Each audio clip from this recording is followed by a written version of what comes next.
l'avenir des choses meilleures.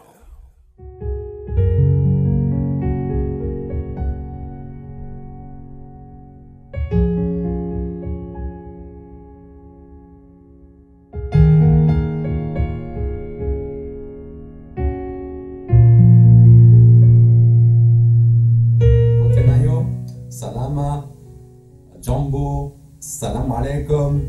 Voilà, aujourd'hui, j'aimerais vous parler d'une chose importante. Déjà, bienvenue sur Bebest TV. Cette télé est vraiment merveilleuse pour les serviteurs de Dieu.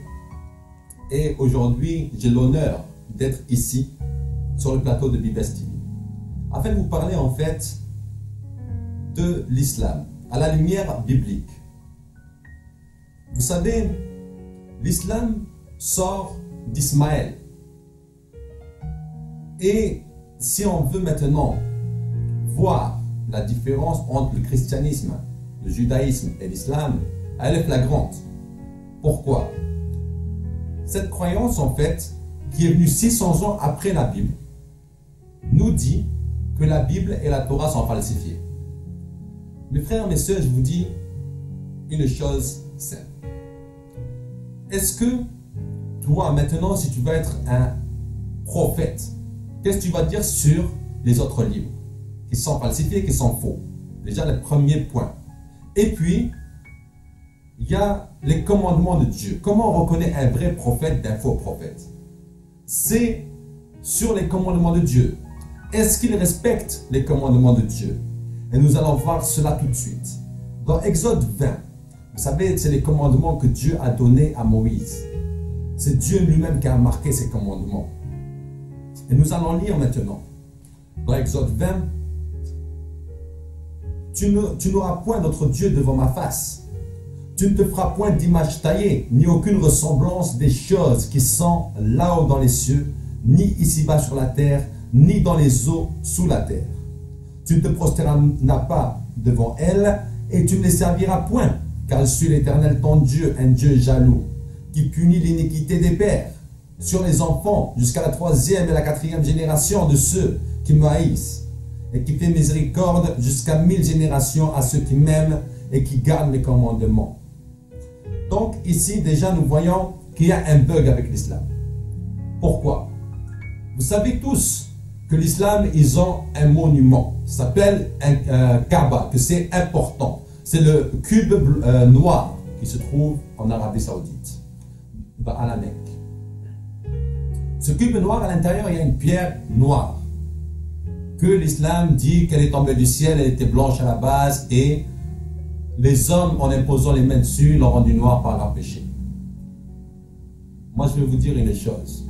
Si aujourd'hui, Dieu te dit, tu ne feras pas d'image taillée, tu n'auras aucune ressemblance des choses qui sont ici, qui sont là-haut dans les cieux, ni ici-bas sur la terre, ni dans les eaux sous la terre. Tu ne te prosterneras pas devant elle, et tu ne serviras point. Si maintenant, on a une météorite, parce que la pierre noire, c'est une météorite, il se prosterne devant, il tourne autour de la Mecque, autour de la Kaaba. Et nous voyons que c'est de l'idolâtrie. On continue cela. Dans le verset 7, tu ne prendras point le nom de l'Éternel ton Dieu en vain, car l'Éternel ne tiendra point pour innocent celui qui aura pris son nom en vain. Vu que le Dieu, Allah, n'est point Dieu, et je vais vous raconter cela plus tard. Donc, ce commandement aussi, il peut être respecté parce qu'il ne respecte pas le vrai Dieu. Mais on continue. Souviens-toi du jour du repos pour le sanctifier. Tu travailleras 6 jours et tu feras toute ton œuvre. Mais le 7e jour est le jour du repos de l'Éternel ton Dieu. Tu ne feras aucune œuvre en ce jour-là. Ni toi, ni ton fils, ni ta fille, ni ton serviteur, ni ta servante, ni ton bétail, ni l'étranger qui est dans tes portes. Car l'Éternel a fait en 6 jours les cieux et la terre, la mer et tout ce qui est en eux.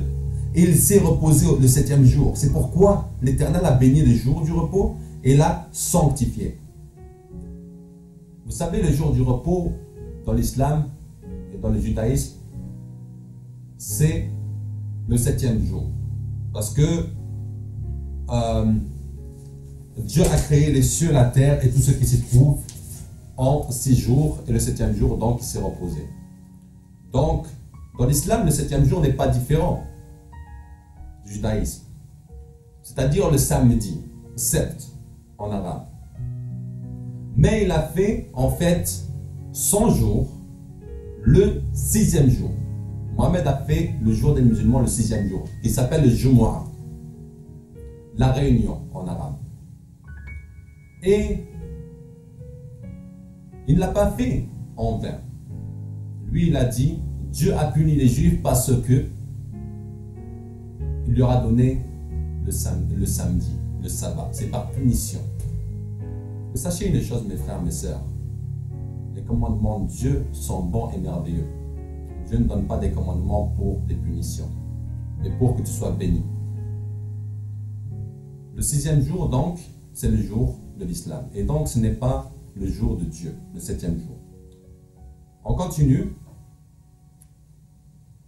au verset 11. Non, au verset 12. Honore ton père et ta mère, afin que tes jours soient prolongés sur la terre que l'Éternel ton Dieu te donne. Honore ton père et ta mère.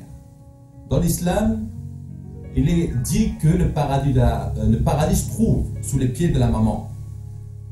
Mais maintenant, je vais vous dire une chose. Si la maman, maintenant, elle devient chrétienne ou juive, l'islam dit de la tuer parce que l'apostasie, c'est le plus grand crime de l'islam. Et donc, tu ne vas pas respecter ton père ni ta mère parce qu'elle change de croyance. Tu ne tueras point. Dans le Coran, c'est marqué que tu dois tuer les juifs, les chrétiens et toute personne qui refuse l'islam comme leur croyance. Et certains vont te dire que l'islam dit d'aimer son prochain. Pourquoi? Parce que c'est le Nasir el-Mansour. Donc, c'est-à-dire l'abrogeant de l'abrogé. En fait, dans l'islam, il y a un principe simple. C'est qu'un nouveau verset remplace l'ancien. Et vu que Mohamed a eu deux vies, la vie à la Mecque et la vie à Médine, donc les versets qu'il a fait à Médine sont les nouveaux versets. Donc, ils effacent ceux de la Mecque. Tu ne commettras point d'adultère. Tu sais, mon frère, ma soeur, l'islam permet à l'homme de divorcer. À l'homme de divorcer en disant 3 phrases qui répudient la femme. L'homme a droit à plusieurs femmes et en illimité. Certains ont entendu qu'il y a 4 femmes. Mais je vais vous dire une chose. Si maintenant l'homme veut d'autres femmes, alors il peut maintenant prendre la responsabilité de dire les 3 phrases et de remplacer la femme. Tu ne déroberas point. Comme j'ai dit dans mon témoignage, j'ai dit cela. J'ai dit Mohamed a dérobé les caravanes qui venaient, qui partaient, qui traversaient en fait Médine pour aller à la Mecque. Pour aller à la Mecque. Il les attaquait pour dérober les biens de ces personnes. Et quand il faisait les razzias, quand il faisait les combats, aussi il dérobait les biens. Et il dérobait même les femmes et les enfants. On va continuer. Dans le verset 16, nous voyons cela. Tu ne diras point de faux témoignages contre ton prochain. Vous savez, dans le Coran, il est marqué que si maintenant tu es en guerre, alors tu peux mentir à ton ennemi en lui disant des choses qui sont fausses. Par exemple aussi, il y a aussi un deuxième cas et un troisième cas que je ne me rappelle pas bien, mais le deuxième cas, voilà. C'est quand tu as une épouse et que tu as des enfants avec elle. Même si tu es son ennemi dans ta tête, même si tu la détestes, tu la hais, tu dois lui dire que tu l'aimes pour garder ta famille. Donc ça, c'est une autre forme de mensonge. En fait, ça s'appelle la taqiyya, le droit de mentir dans l'islam. On continue. Tu ne convoiteras point la maison de ton prochain. Tu ne convoiteras point la maison de ton prochain, ni son serviteur, ni sa servante, ni son bœuf, ni son âne, ni aucune chose qui soit ton prochain. Si on voit maintenant Zaynab, la femme de Mohamed, parce qu'il en a eu 11, plus certains esclaves sexuels. Les 11 femmes, il y en avait une qui avait 6 ans, donc la troisième, c'était Aïcha, et il y en avait une, c'était Zaynab.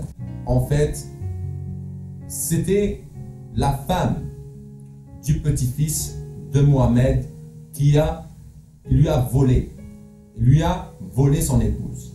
Donc ici, nous voyons que Mohamed n'a pas respecté beaucoup de commandements. Il n'a pas respecté beaucoup de commandements. Et peut-être même aucun. Alors comment pouvez-vous dire que l'islam vient du même Dieu? Vous savez, avant l'islam, il y avait à la Mecque 360 autres dieux. Et en fait, le Dieu d'aujourd'hui, Allah, le Dieu, était sur la Kaaba, sur le cube noir.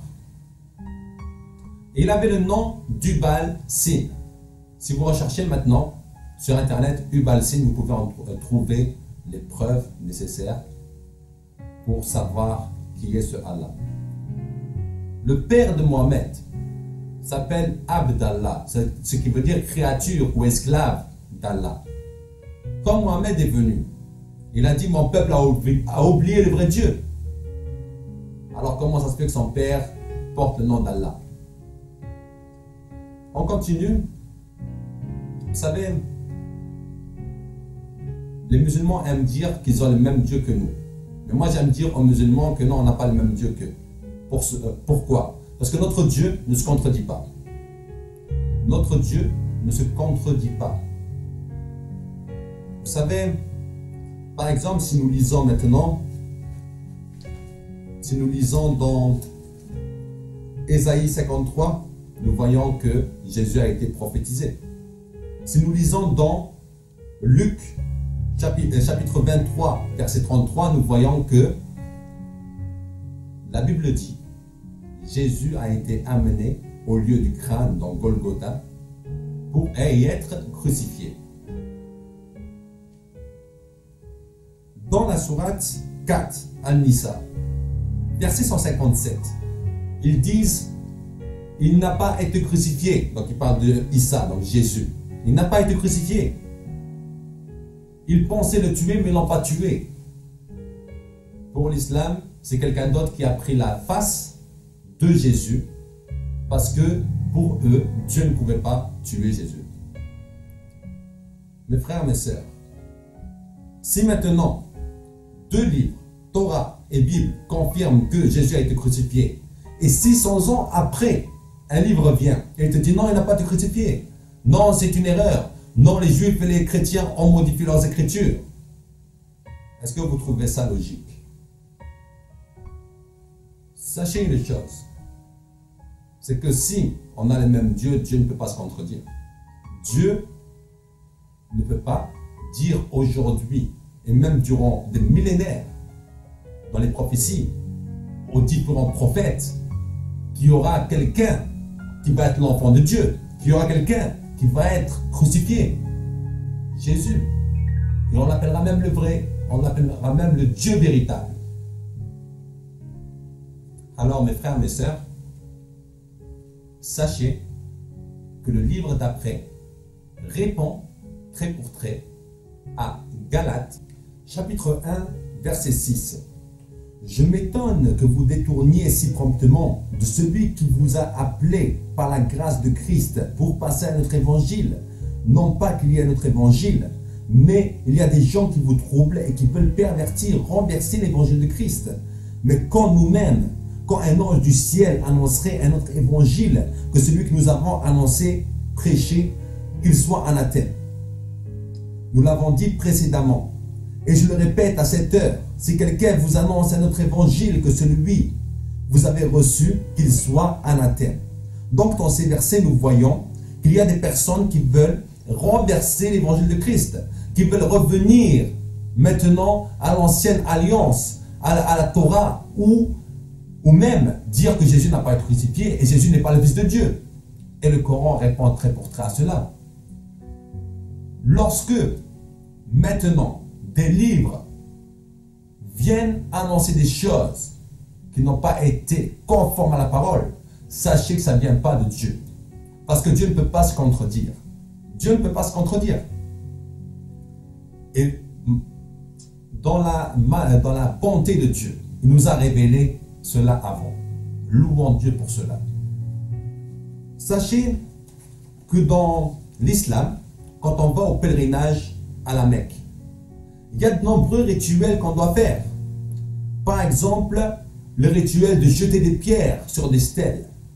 Donc nous voyons qu'ici, ça s'appelle la lapidation des stèles. Rami el-Jamarat. Donc cela symbolise, d'après le Coran, les épreuves vécues par Abraham alors qu'il allait sacrifier son fils, comme exigé par Dieu. Rappelons ici que le fils n'est pas nommé. Donc pour l'islam, le fils c'est Ismaël. Le Dieu l'a défié 3 fois. Le diable l'a défié 3 fois, pardon. Et 3 fois, Abraham a refusé. Chaque pilier manque l'emplacement d'un de ses refus. Donc, nous voyons par exemple dans Al-Bukhari 1564 et Muslim 2281. Lancez cette pierre contre la grande stèle, Jamala, Kubra, une pierre après l'autre. Dire Allahu Akbar. À chaque lancer de pierre, Sunnah. La lapidation des 11, 12 et 13e jours. Durant chacun des 3 jours, il faut lapider des stèles. Par exemple, nous voyons dans une autre qui s'appelle Saï. Et dans la vache, la sourate La Vache, chapitre 2, verset 158. Safa et Marwa font partie des rites de Dieu. Ceux-ci qui a entrepris vers la maison de Dieu le grand pèlerinage ou la Umrah n'encourt ni péché ni reproche en faisant entre ces 2 collines le parcours rituel. Le Saï consiste à accomplir 7 fois le parcours entre les 2 monticules Safa et Marwa. En commençant par Safa, la longueur de ce parcours est de l'ordre de 395 mètres. Un parcours de Safa et Marwa compte pour une fois. Et celui de Marwa et Safa compte aussi pour une fois. Le Saï est un pilier du pèlerinage. Donc nous voyons ici qu'il y a des choses qui sont de l'idolâtrie. Et je vous ai dit simplement 2 choses. Mais si vous vous renseignez maintenant sur le pèlerinage que le musulman fait, les rituels, vous verrez que c'est vraiment de l'idolâtrie. Tous ces rituels-là ont été faits par les adorateurs de Hubal-Sin, le dieu de l'islam, qui s'appelle aujourd'hui Allah. Vous savez, dans le Coran, quand on lit maintenant une sourate, souvent on va voir Alif, La, Mim, ce qui veut dire A-L-M. Cela, c'est des faux dieux. Vous savez, il y avait 360 autres dieux à la Mecque. Et le père de ces dieux-là, c'était Hubal-Sin. Il était considéré comme le dieu, le père de tous les autres dieux. Et donc, ce dieu-là était adoré, respecté. Et il faisait la même chose qu'aujourd'hui. Dans le Coran, on nous parle aussi d'un prophète qui s'appelle Uzair. Sourate, chapitre 9, verset 30. Ils disent que les Juifs aussi disent que Uzair est le fils d'Allah. Moi, je ne connais pas personnellement Uzair. Mis à part le Coran, personne ne parle d'Uzair. Et vous savez pourquoi Jésus a été crucifié? Parce qu'il disait qu'il était Dieu et qu'il était le fils de Dieu. Alors les Juifs même étaient contre ce principe-là. Alors comment maintenant le Coran, qui vient 600 ans après, dit que Uzair est le fils d'Allah? Alors vraiment, mes frères, mes sœurs, je vous dis une chose simple, c'est que ce livre-là ne vient pas de Dieu. Le Coran ne vient pas de Dieu. C'est un livre d'un prophète qui a voulu ressembler à Jésus, qui a voulu avoir sa propre croyance. Aujourd'hui, les musulmans veulent quitter l'islam, mais ils ont peur de se faire tuer, ils ont peur de se faire persécuter. Et depuis des siècles, c'est comme ça. Parce que quand on n'a pas la vérité, alors on tue ces fidèles qui quittent pour aller à d'autres croyances. Mes frères, mes sœurs, vous pouvez me suivre sur Facebook, sur la page Tiger of Jesus et sur YouTube sur Juan Jesus Christ. Soyez bénis. Nzambe Mpongolayo, Mungu akubariki. Bye bye.